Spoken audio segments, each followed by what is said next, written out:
Ria Taide, Zanjo Marudo, excited na sa kanilang baby boy.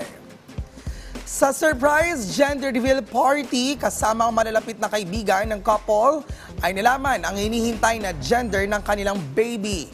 Makikita sa Instagram post ni Liza Dino Segura ang kanyang pag-anunsyo sa gender ng baby ng couple with the caption, "It's a boy for our baby sister Sofia Ataide."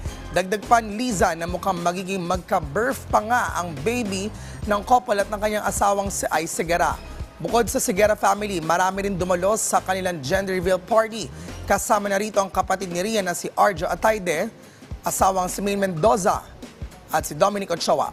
Matatandaan itong June ay kinumpirma ni Ria ang kanyang pregnancy rumors sa naging Father's Day dedication post sa Instagram with the caption, "To the dad you already are and the dad I know you'll be.